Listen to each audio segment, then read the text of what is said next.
And All righty. I always say good morning, everyone. I use it as a bit of a throw off because it makes you stop and go, wait a second, it's not the morning, whenever we do our general meetings. But we appreciate you guys coming out today to listen to what I hope is an engaging talk. And I'll do just a little bit more to the bio. So I've been working with SOCAN since April of last year, 2024. So we're coming up on almost 2 years.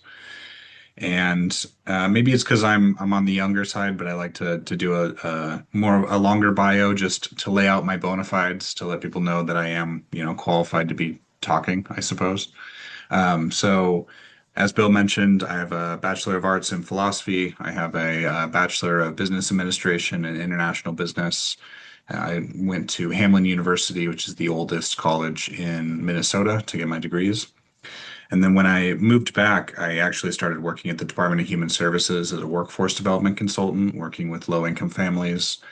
And then I decided that government bureaucracy was a little too much and wanted to shift gears into nonprofit work. So on the philosophy side of things, I've given several talks. I think my most prestigious is probably the Minnesota Undergraduate Philosophical Society Conference. I gave a talk on Heidegger and virtual spaces. And then I've given presentations on the style of aphorisms, mirrored perception, and I've given this talk recently at the Rogue Valley Metaphysical Library here in Ashland. And then on the business side of things, I am heavily involved with our local Chamber of Commerce. I am the chamber co-chair for Greeters. I run the 4th of July. I sit on two economic diversification strategy subcommittees, and I did the economic opportunity analysis for both the city of Medford and the city of Ashland. And I'm currently sitting on the city of Medford's energy strategy planning team. And then in next year, probably Q1, I'll be working on the master transportation plan again for the city of Medford and the city of Ashland. So I have done a few things. And one of those things that I've done is I got bored and I wrote a about 36 or 37 page paper on climate denialism. Um, why did I write a 36 or 37 page paper on climate denialism? It was because when I started with SOCAN, I started to hear a lot getting into the climate space of climate denier.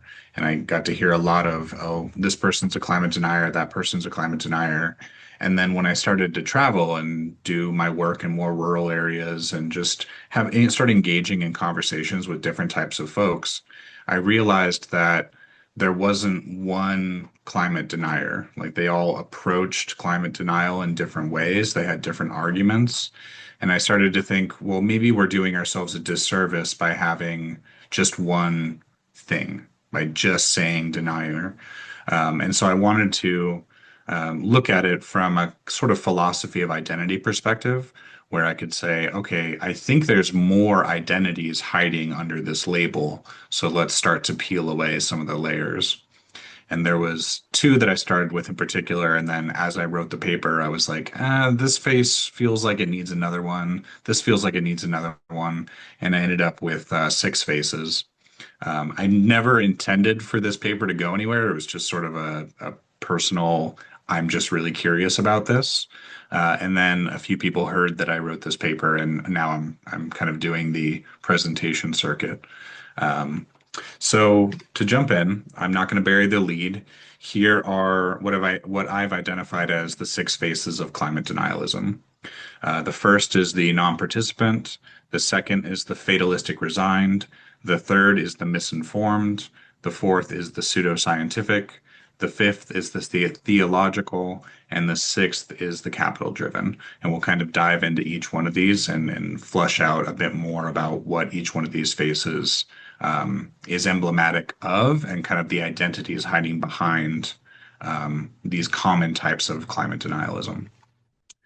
So to start with a quick asterisk, this presentation is one that I gave a few weeks ago, maybe a month ago now, and it was 2 hours. So some of the slides are going to be a little distant from what I'm saying. Treat them more as a reference than something that I'm going to be pointing at directly. But to start out with the first face, the non-participant, I think the non-participant is probably the most common of the six faces. It's something that we see pretty often, especially even in the climate space.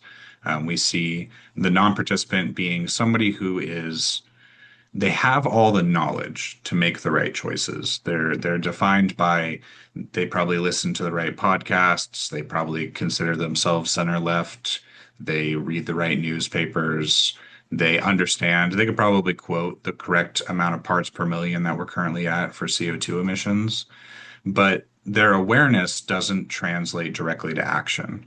They may do some performative measures that we'll talk about it a little bit, like eco-consumerism, but they're mostly defined by this. I know I should be doing something, but I'm not really doing it. They're not participating in sort of the bigger, larger systematic change that we need to see to really take climate action seriously.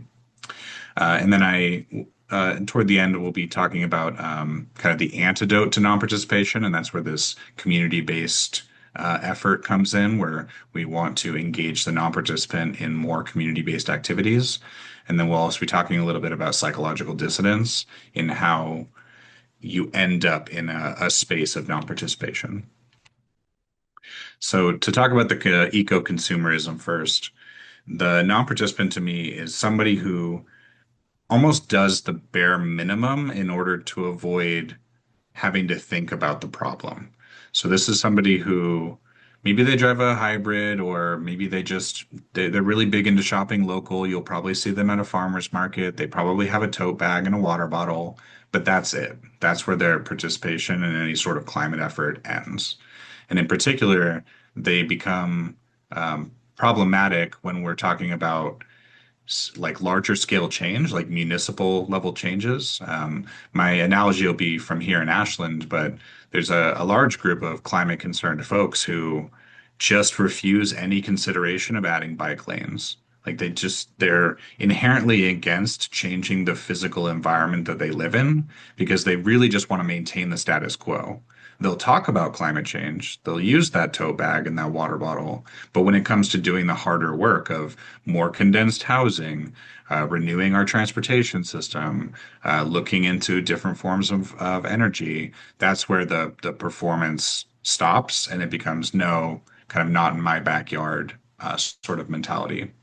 And this performative eco-consumerism ends up being really harmful because we stop just short of doing the things that we need to do to see real change.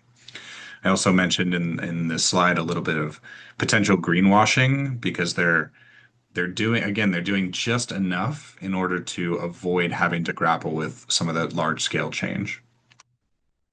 Here's a quote from one of my favorite philosophers, Slavoj Žižek.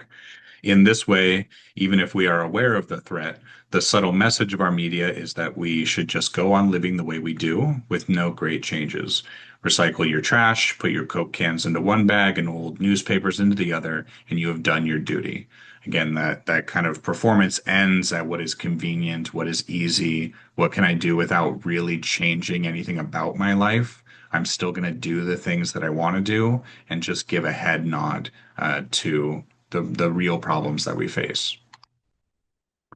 And a lot of that comes in the form of, I mentioned we want to get to the community accountability, but we have to first engage with the moral responsibility. And I think, and I'll probably mention a few times that I think we're done with moral responsibility. I think 30 some odd, 40 some odd years of your actions are destroying the planet type conversation, like your actions are destroying the planet, that moral guilt, I think it's run its course.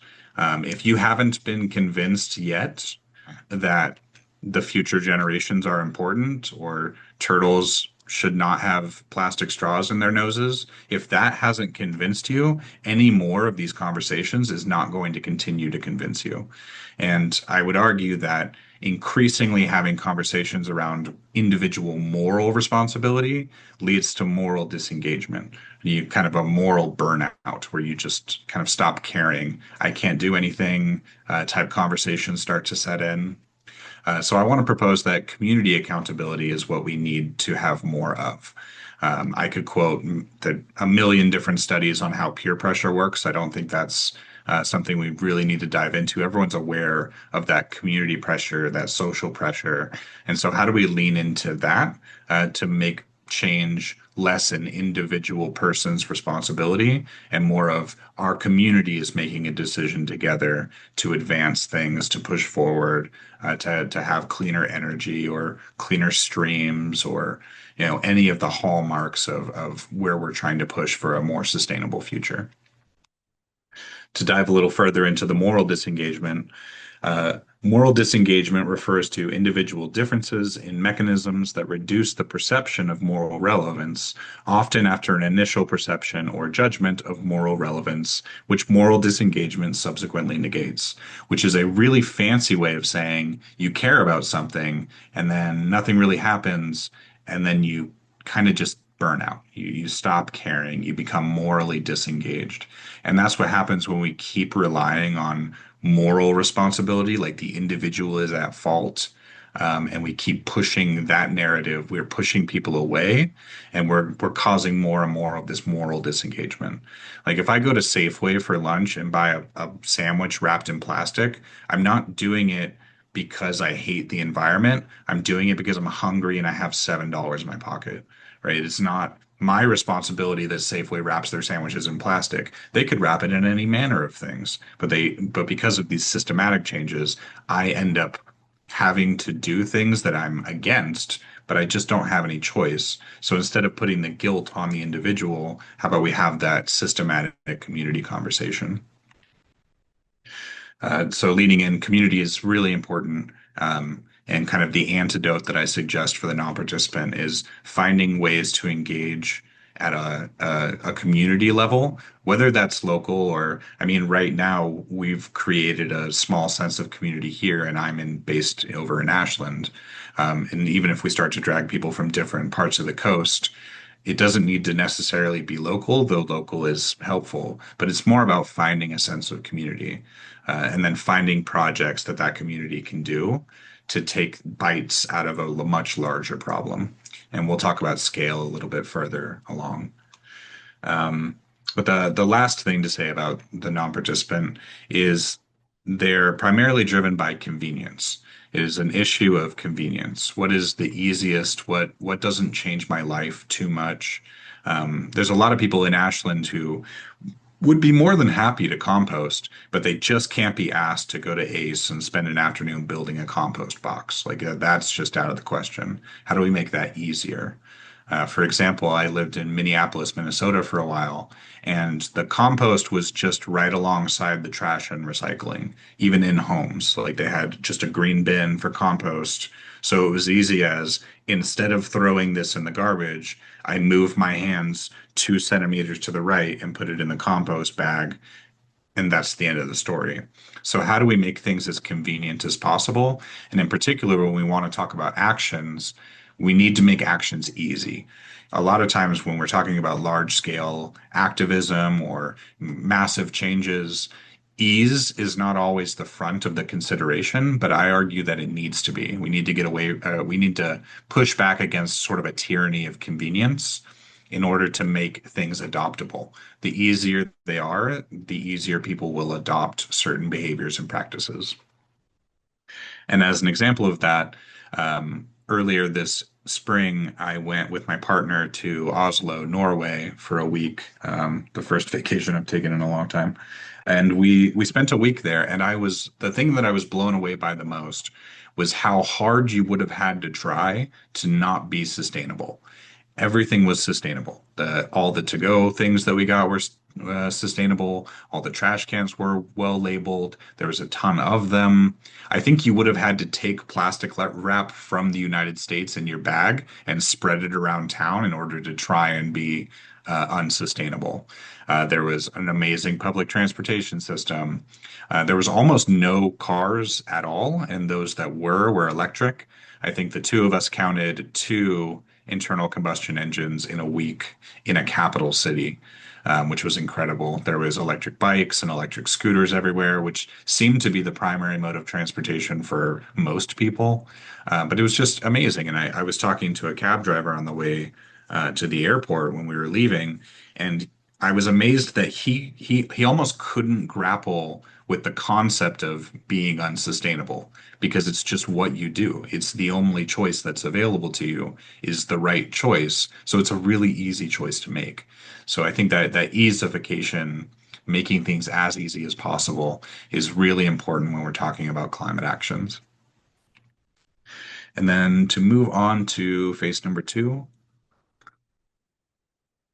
the fatalistic resigned. So to me, the fatalistic resigned is what happens when moral disengagement goes too far.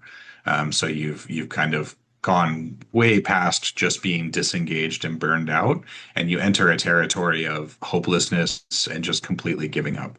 Like as the fatalist kind of implies, this person that is just resigned to whatever is going to happen, and they start in some ways actively pushing against some climate efforts that they may have deeply held prior.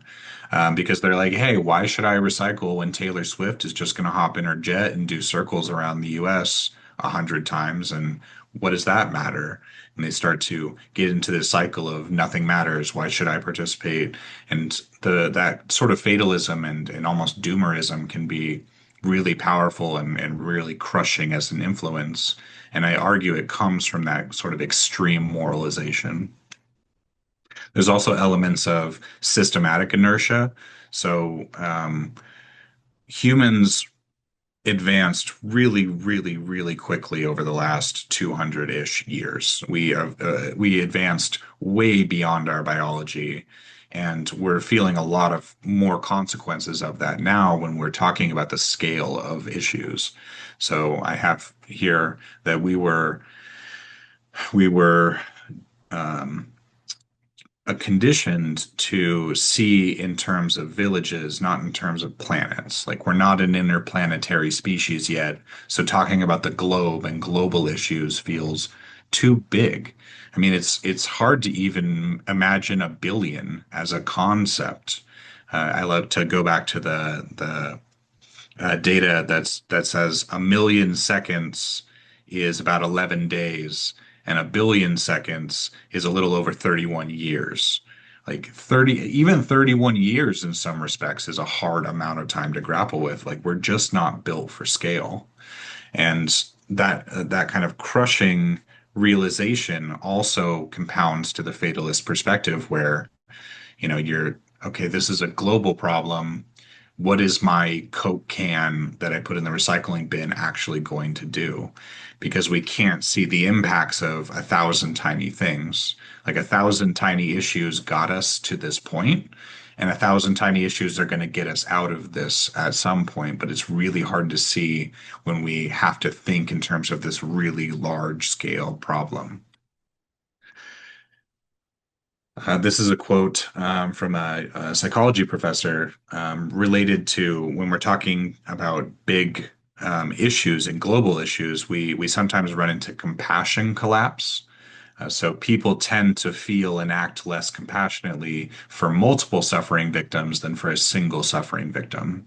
So this compassion collapse at scale is, you can think of in a small town, if someone is grievously wounded or a murder happens or what have you to one person, that community will feel that reverberation for a really long time because it's one person. You know that person. You can feel it more directly. But then we start to get to a scale of like war. Tens of thousands of people are dying, over the course of a month, and it's much harder to feel compassionate about each individual when we're talking about thousands and thousands of people. And that impacts climate change because, we're an entire island nation might be threatened. It's really hard to feel that same intense compassion when it's spread across 100,000 people or millions of people or billions of people. So the fatalist really falls into this sort of compassion collapse. The other thing that really powers fatalism is algorithms. We see so much on social media. A new trend that has emerged with the adoption of so many algorithmic processes is a thing called doom scrolling. It's interesting whenever I give this talk, depending on the audience, the audience is usually like, "Oh yeah, doom scrolling is the thing I did this morning before I got out of bed." And then there's another section of audience that's like, "I've never heard of this term before." So I'm going to try and straddle the line a little bit. Um, but doom scrolling is when you take your sadness box, which is what I call a phone, and you do the scroll, and you scroll, and you scroll, and it's just an endless feed of things that are designed to get you to react. The sort of engagement trap of social media forms because their objective is to keep you on the screen as long as possible. Remember the business adage that if the service is free, you are the product. So the idea is how can we keep you engaged? And these algorithms have gotten increasingly effective at finding the thing that makes you feel something. It makes you feel happy, it makes you feel mad, it makes you feel sad, makes you feel horny, whatever it makes you feel that thing so you stay engaged. And hopefully it makes you want to leave a comment or like or subscribe or do all the things that we do on social media. And so I also point out that this is a consumptive behavior. Like these organizations, the YouTubes, the Facebooks, the Instagrams, the TikToks, the Snapchats, the WhatsApps, the Twitches, the Kicks, the insert more names that I haven't been introduced to yet. They are organizations designed for consumption. Like media consumption is just as consumptive of a behavior as consuming too many apples or what have you, something physical. This is a quote from during the pandemic. A songwriter slash comedian released an album, a pandemic album, and this is one of my favorite lines. I borderline want to get this as a tattoo. It's apathy is a tragedy and boredom is a crime, which is basically the mantra of all social media. You can't feel apathy. We need you to feel something, whether that something is rage or sadness or happiness or what have you. You can't be apathetic. You have to feel something to engage. And boredom, this is the internet. You can't be bored on the internet. Do you want a recipe for pasta? Do you want to see a cat in a funny hat? Do you want to see some trees or clouds or what have you or follow the nearest conflict or some social drama or what have you? You can't be bored on the internet. We have all of the things. So you can't not feel and you can't be bored is the mantra of these large corporations. So the last piece for the fatalist is to talk about a trend that we've been seeing over the last probably 15-ish years. We're really noticing a trend in eco anxiety or climate anxiety. And I argue it's probably that we're just giving it a name instead of just generalized anxiety. I think people have been feeling this for a while. But eco anxiety and climate anxiety are rooted in having an awareness, having an understanding. Much like the non-participant, the fatalist understands the problem. They get that we need more action at a global scale for climate change, but they struggle to see how the tiny actions that they can do have any impact. So it's having an awareness of an issue, but not being able to do anything about it that leads to this sort of eco climate anxiety.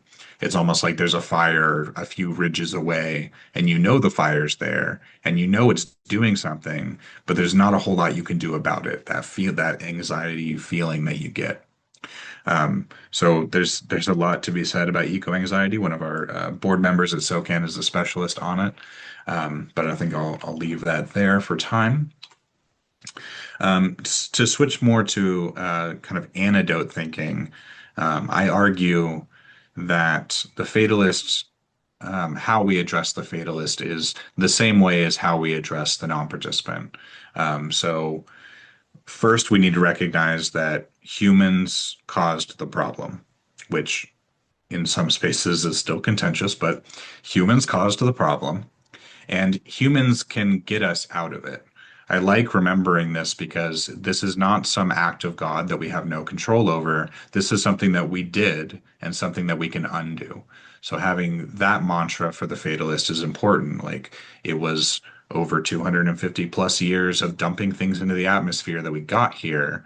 It's going to take a little while to fix it, but it is something that is fixable. It is not outside the bounds of what we can do as a species.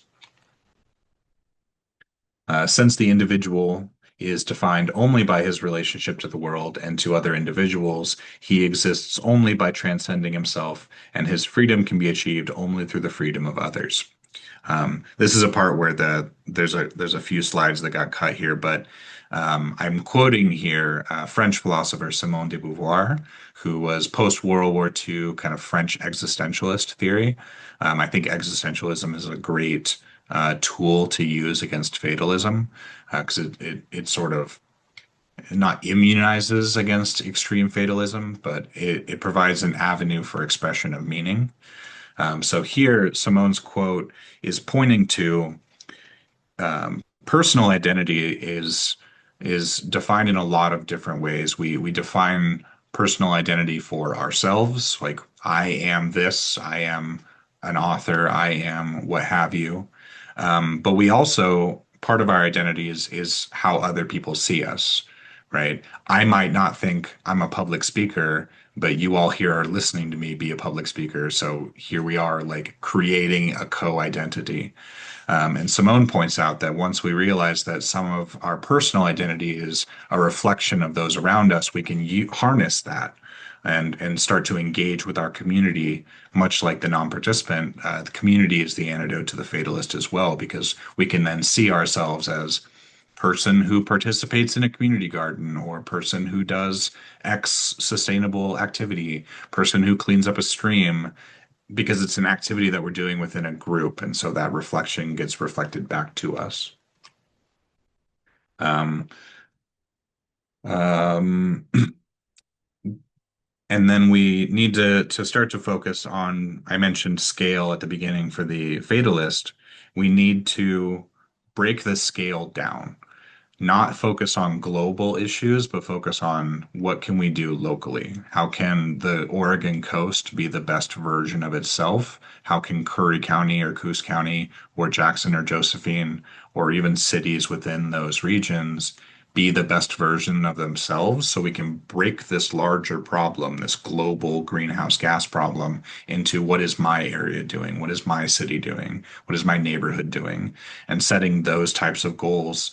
Because when you measure, say, like the CO2 emissions of the city of Ashland against global greenhouse gas emissions, 0.00000 yada yada 1% of global emissions, it's hard to feel any kind of progress. But when you measure Ashland against a similar sized city in a different part of the state, or maybe in Colorado or wherever, you can start to have a frame of reference of like, oh, we can make actual progress. It's just at a scale that we can understand, not a global scale that we're trying to wrap our heads around.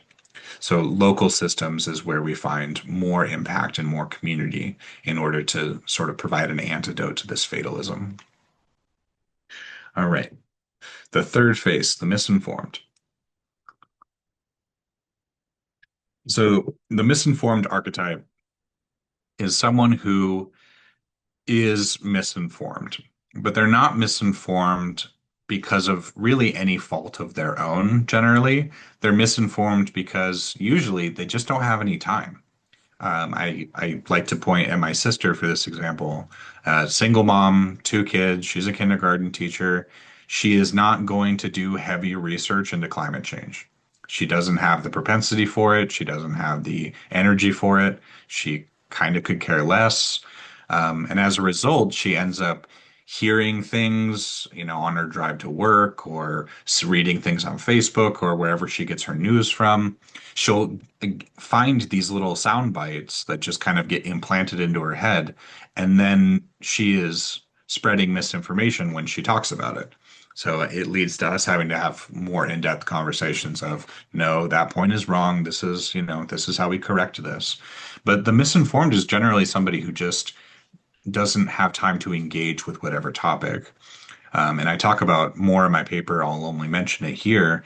In our current culture, we're sort of pressed to have an opinion on everything, even things we're vastly underqualified to have an opinion on.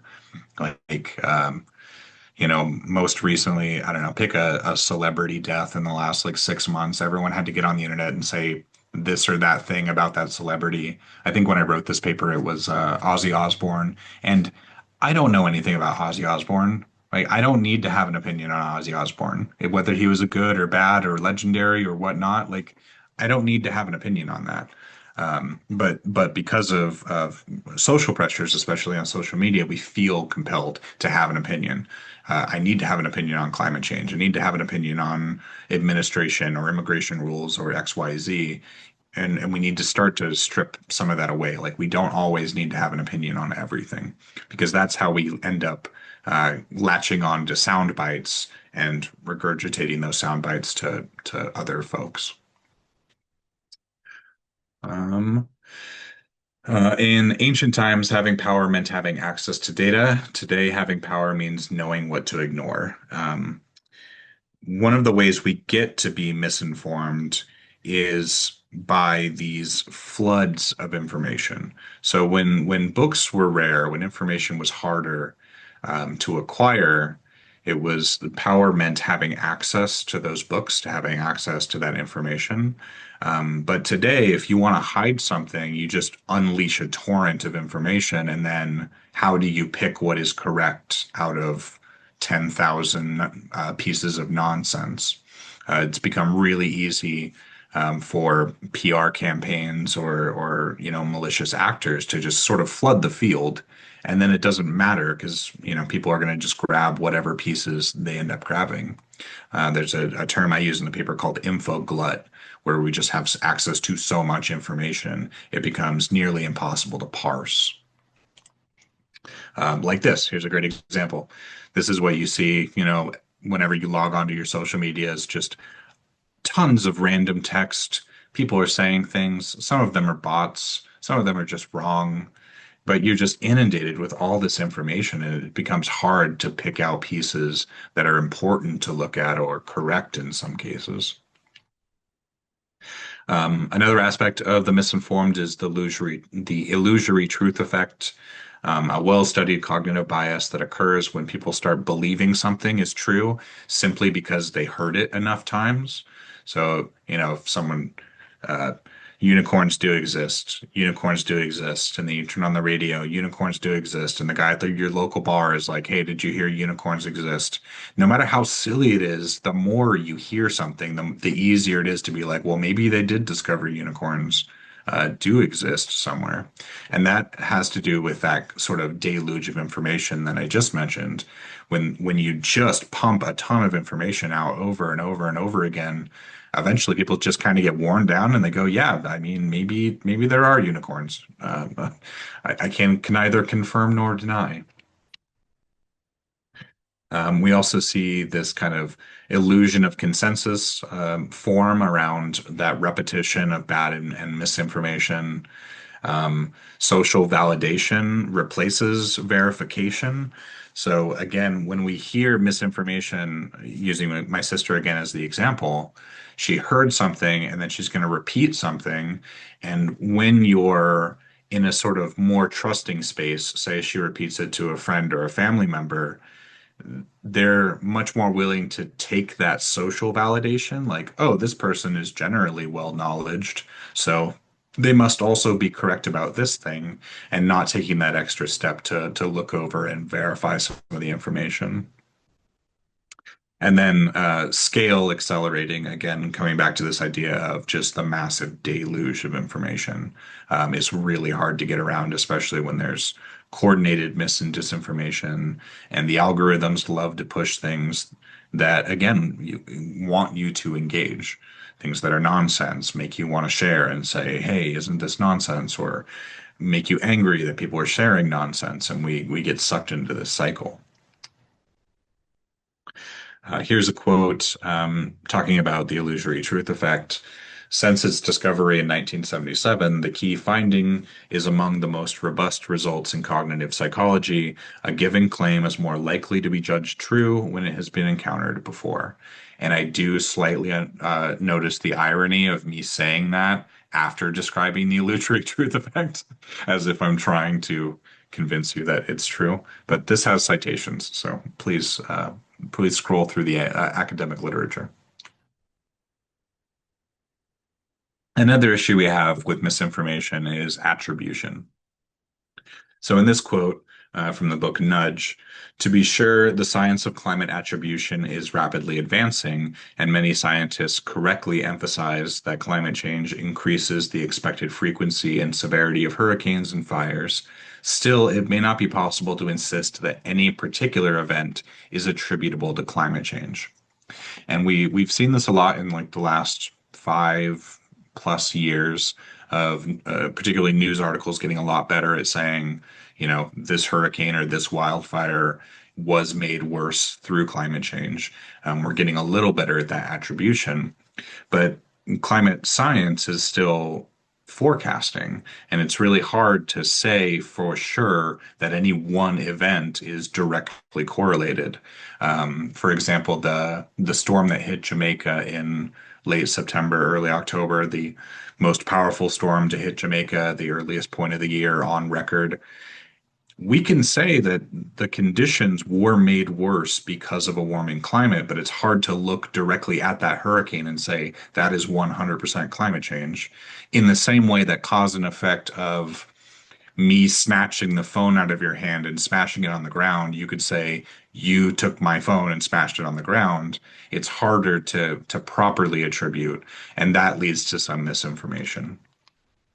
In particular, we have this example from an interview that was given by a sitting member of Congress.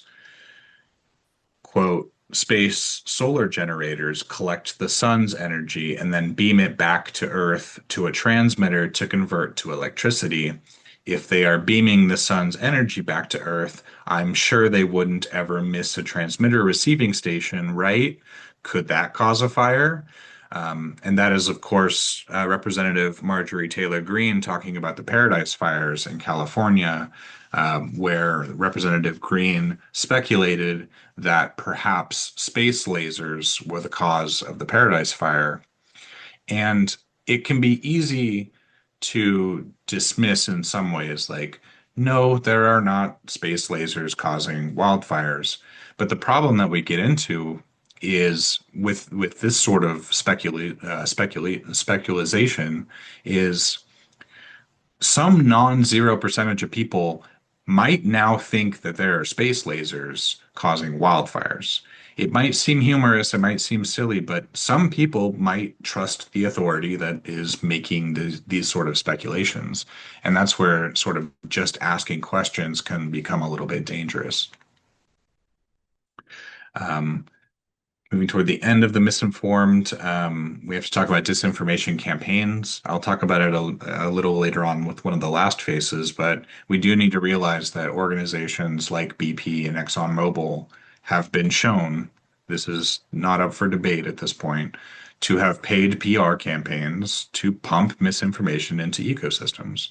And we need to be on guard and ready to tackle some of these issues when they come up, particularly narratives around policy. Media and media usage shape our perspectives. And just to switch to the sort of antidote to misinformation, we need much more media literacy training. I borderline would argue that media literacy should be required to access the internet like a driver's license. Like media literacy is so incredibly important. To give an example, last year we did a Facebook ad for our fall fundraiser with SOCAN, and one of the board member that posted the ad did not properly geolock it to our area, so it ended up getting advertised all over the country, like to Pennsylvania, and come to Ashland, Oregon for our fundraiser. We got a ton of engagement on it. I think it was the post that got the most amount of comments we've ever gotten. But when I started to read through them, I was like, oh, most of these are bots. These are bot accounts. And I can quickly identify a bot when I click on it and it's Charlie Charleston account was made 2 months ago from Pakistan. maybe Charlie moved to Pakistan and forgot his Facebook account, or maybe Charlie is a bot. And it's easier for somebody in my position because I've had a computer in my room since I was 13 and have been on the internet since its inception. But this media literacy is going to be really important, especially when we're talking about scams. A lot of people are falling victim to more and more scams. People are falling victim to AI, and AI just absolutely scares me in terms of its potential to defraud people and thought and everything else. So we need this literacy training, not just for climate, but for participation in a digital society. So that's the antidote to misinformation is how do we get more education and more media literacy out into our communities? And then the fourth phase is the pseudoscientific. This is the face that I am least inclined to be nice to. I have personal bias here. I will be forward with that. I grew up in a semi-pseudoscientific household. I say that I know what the planet Nibiru is, and if you don't know what planet Nibiru is, you have lived a blessed life to not carry around that cursed knowledge. But pseudoscience in the context of climate change is participating in science without having to have the burden of proof. Pseudoscience is about putting on a lab coat and showing a bunch of charts that are just gobbledygook, but they don't need to be held to any sort of standard because pseudoscience thrives in places where no one is critically examining graphs, and we'll see an example of that as we move forward. But pseudoscience is also about snake oil salesmen. Pseudoscience is about selling things. We can think of many examples of viral clips of just absolute nonsense. But what gets clipped out is the person then turning to the camera and saying, "Remember to buy my supplements on my website, or buy a hat, or subscribe, you know, give me money." And in terms of social media, I pulled this quote from a book called The Burnout Society. Social in our social media landscape no longer refers to the connections we build to those around us and those in our communities. In social networks, the function of friends is primarily to heighten narcissism by granting attention as consumers to the ego exhibited as a commodity. And I pull this quote because it shows how, when I was first using Instagram back in the day, it was a place to share photography with friends.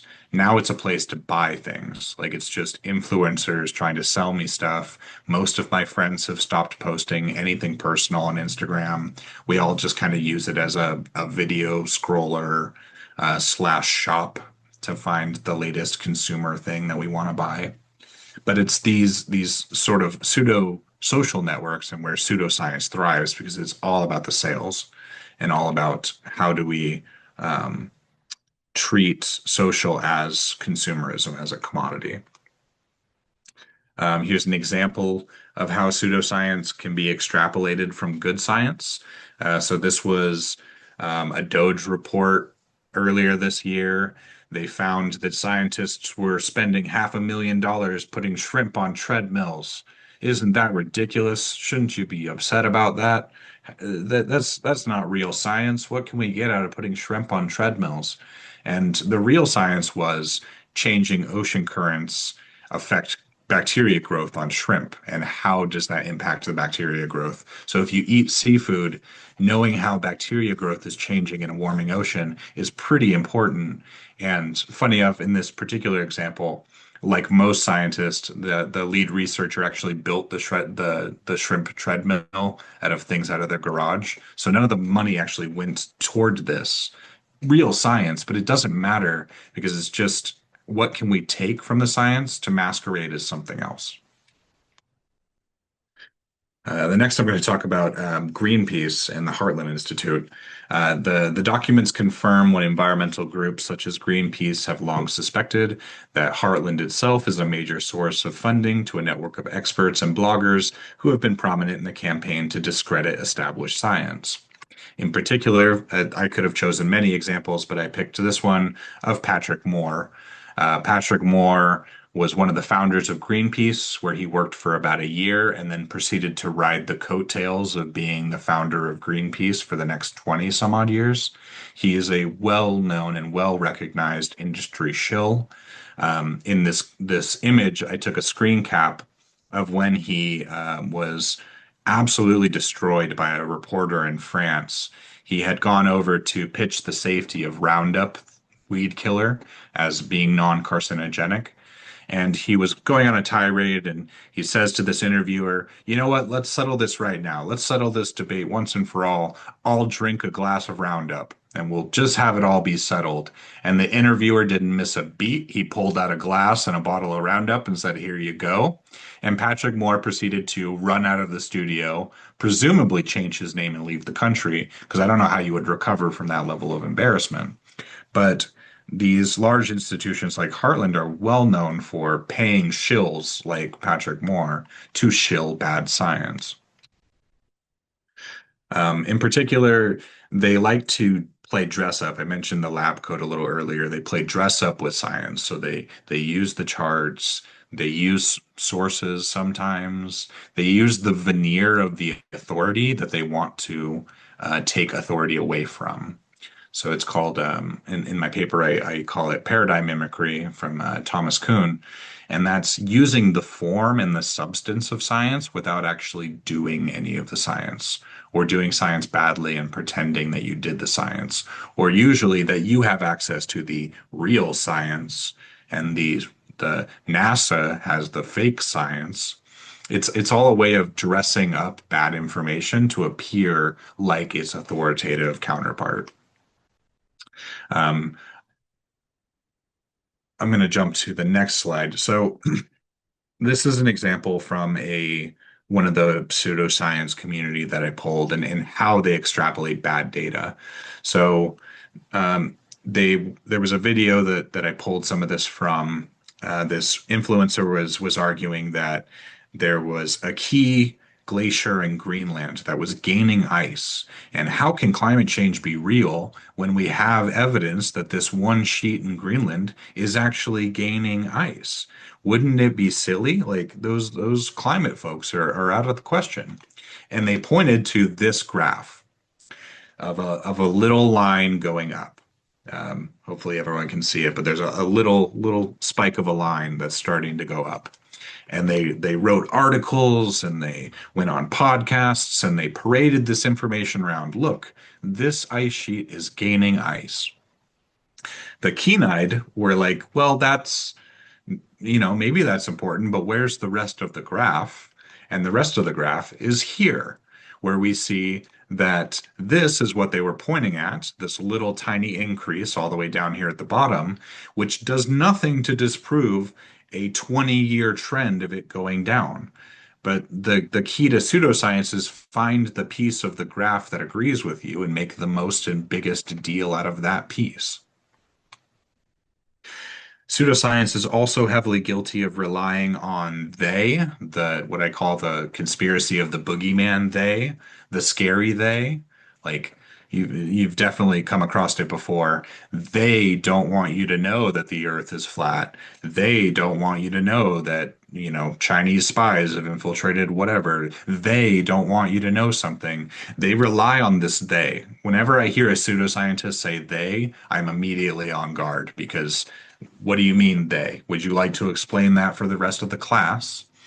But how pseudoscience begets so popular and how it can be spread so far is because they don't have to define the they, and the they becomes just a boogeyman. You can put whatever boogeyman you want in there. Maybe they is NASA. Maybe they is the liberals. Maybe they is the government. Maybe they is authority. Maybe they is oftentimes it comes down to like the Jews. It's just they can be whatever boogeyman you want to put in there. And that's how some of these ideas get shared so much because different people, they insert their they and then share it to someone else who puts in their they without ever grappling with what they're trying to say.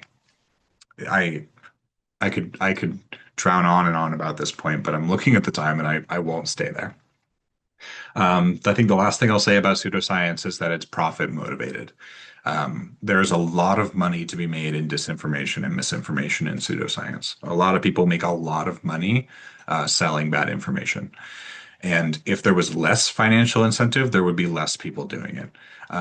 Some people that wear tin hats, they just do it for a love of the game. They just do it because, whether it's one person or five people on their live stream, they're just going to keep sharing their version of reality. But the large scale misinformation farms and pseudoscience farms are doing it because there's a monetary incentive. Okay, almost to the end. So the fifth face is the theologic.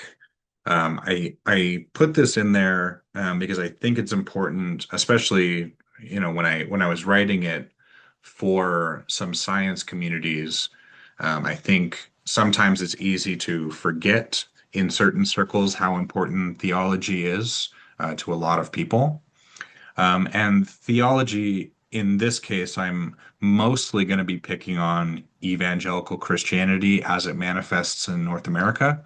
I think there's elements of what I say that do apply to other religions, but um, the evangelical Christian movement, as it's been forming more and more attention in the last 20 years or so, um, is particularly prone to forms of climate denialism for various reasons that I'll attempt to outline as diplomatically as I am able to.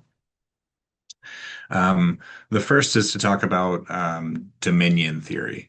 So dominion theory rises in different sects. Again, I'm just kind of honing in on the evangelical sect.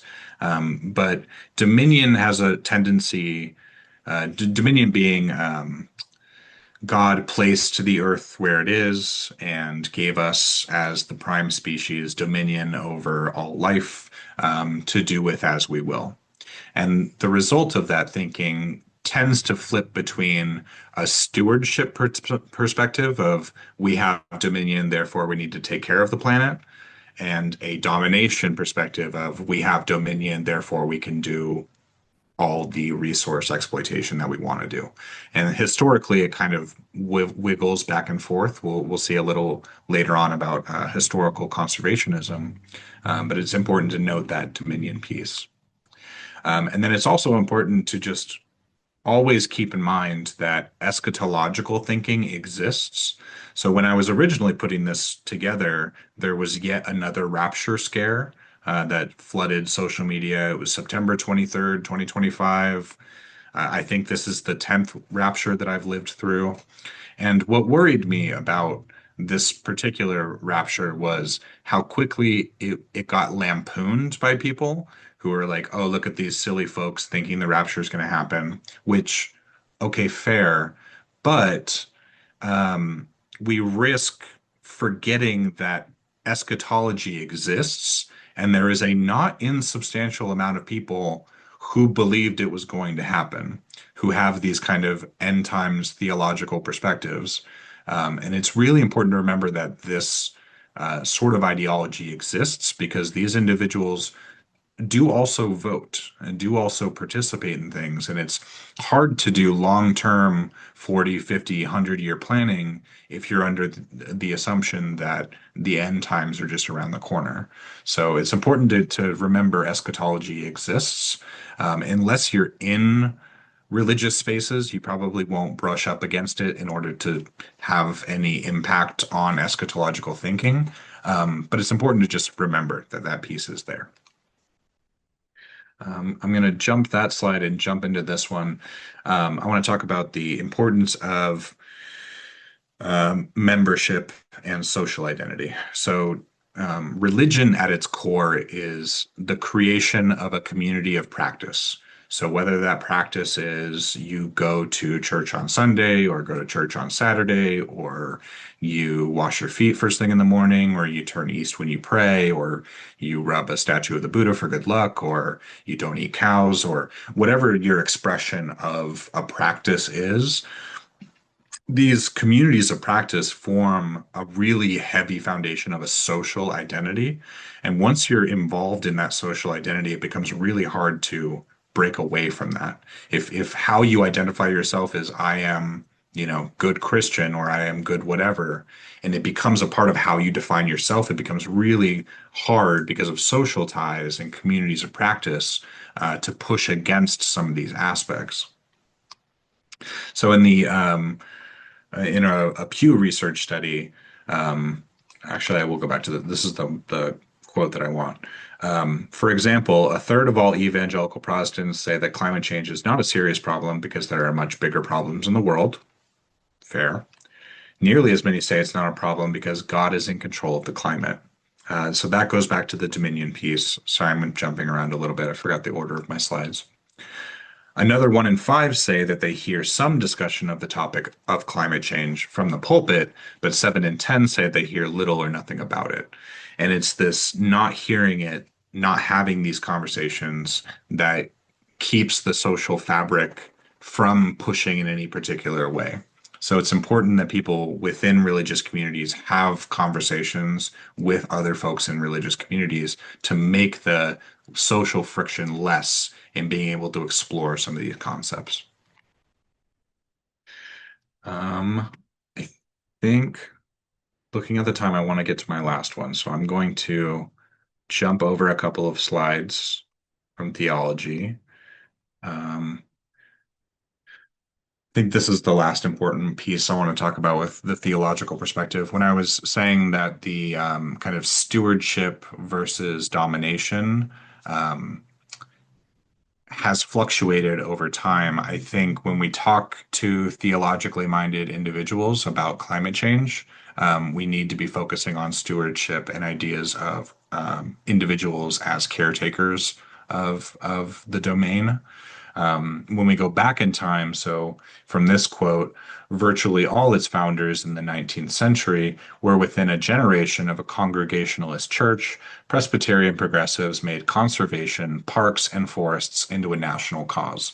And this is from the origin of conservation movements in the United States. And if we think about it, the mid 1800s, people on the East Coast are starting to really leave city life. They're buying property, usually gentried. Individuals are buying property. They're experiencing hunting and fishing and nature, and they take some of those experiences back into the cities with them and go, "Oh, cities kind of suck. So we need to put more parks in. We need to have more green spaces. We need to designate national monuments." And some of these activities of conserving nature come from the religious um, immigrants that were coming to this country early on. All right. I'm going to jump to number 6, the capital driven, the last phase of my 6 phases, and the one most known for being just environmentally unfriendly are individuals that are driven by capital. So you're having a conversation and somebody who just seems to only think about where the money is. Is there money to be made in that? Can we commodify that? Can we privatize that? That kind of economic self-interest and treating the environment as a means to an end. How do we make more money on that? Can we be making more money on that? And the capital driven is usually the most responsible for trying to do a form of greenwashing or greenification. We see that in a lot of like major oil companies are very guilty of greenwashing, but they do it not because they necessarily hate the environment. They do it because they're motivated by the capital. So it's important to think of that capital mind as I'm doing this for profit, for power, for status, all of the things that come along with the accumulation of capital. So, from the capital lens, natural resources tend to be looked at as commodities. I think the best example is Nestle and how they aggressively bottle water, naturally occurring water in California, and then sell it back to everyone for a profit. In this case, water becomes a commodity like tomatoes, right? It becomes a foodstuff that you can sell and make money off of. It's no longer a human right to have water or access to water. It's something that you pay the luxury tax of having. Um, and then privatization is another just mechanism by which we commodify things. So we turn public lands into private lands, timberlands where they're, you know, you're walking along a BLM tract, and then all of a sudden you can't go any further because a timber claim is there, and suddenly you just lose access to parts of nature because it's become privatized. Worst is when there's giant fences and scary signs that say you'll get in real big trouble if you keep walking through these woods. Here's a quote about the water issue. This was an exec from a water company who said, "The one opinion, which I think is extreme, is represented by the NGOs who bang on about declaring water a public right. That means that as a human being, you should have access to water. That's an extreme solution. The other view says that water is a foodstuff, like any other, and like any other foodstuff, it should have market value. Water should have market value. You should pay for water." And turning it into a commodity. Like, what can I make off of this? And then when self-interest replaces stewardship, nature loses meaning beyond its price. It's hard to look at, for the capital driven, it's hard to look at an untouched beach and not think, I could be making money off this. To be good looking at a waterfall, and it's like, I could privatize the road leading to this waterfall, and then I can charge tourists money. It's no longer about the intrinsic beauty of whatever natural scene. ExxonMobil and BP. I think most people at this point have heard about the massive misinformation campaigns I mentioned a little earlier that Exxon and BP have been engaged in for decades and decades. They knew as late as the 70s the problems with greenhouse gas emissions and made a cold, calculated decision. If we invest 3 to 5% of our net worth into misinformation, we can expect a return of 7 to 9% over the decade. It's just calculations. It's all capital calculations. British Petroleum, the second largest non-state owned oil company in the world with 18,700 gas and service stations worldwide, hired the public relations professionals to promote the slant that climate change is not the fault of an oil giant, but that of individuals. So looping back to that moral responsibility, some of it is coming from misinformation. Things like the carbon footprint, which there's discussion in climate spaces on how valuable that is, but it was created by BP, and so it makes me inherently suspicious of it when it's, what are you doing? And we're getting back to that moral responsibility instead of pointing at BP and saying, stop pumping oil. Again, looking back at Slavoj Žižek, say with regard to fuel cost, what is really needed is not just cheap fuel. The true goal is to diminish our dependency on oil for ecological reasons, to change not only our transportation, but our entire way of life. Um, Getting toward the end of the capital driven, thinking about antidotes. So you're talking to somebody whose primary motivation is money or economics or capital. And I think we're going to be experiencing a lot of that over the next 3 years, increasing conversations, not about the health of the environment, but about the monetary value of the environment. I think I propose that when addressing the capital driven, to talk about market cycles and to talk about financial risk. So there's a great example I outlined more fully in my paper. The largest oil producer in Denmark or Sweden, one of the two, called Orsted, has completely shifted away from fossil fuel. They were a fossil fuel company for 30 plus years, and within the last 20 years, they're now completely divested from oil, and they're the largest offshore wind producing organization, I think, in the world. So how do we talk about financial risk and how it ties into climate risk? Um, so again, talking about Slavoj Žižek, instead of focusing on individual greed and approaching the problem of growing inequality in moralist terms, the task is to change the system so that it will no longer allow or even solicit greedy acts. What is the system that we need to change? What ties all six of the faces together, I argue. I think the system is capitalism, and we need to be having much more conversations about how money influences the various faces. The non-participant in their eco-consumerism, the fatalist in their consumption of media, the misinformed and the disinformation finances behind it, the pseudoscientific and their snake oil salesmen, the theologic and their economic prudence, and the capital-driven. It all ties back to capital being the driver of climate change. Then my last slide here. A lot of climate change individuals have seen this graph where some variation starting in the 1750s. And we point to the 1750s and we say that's when most of the greenhouse gas starts to rise globally. And we correctly say that's about the beginning of industrialization. And that is all true information.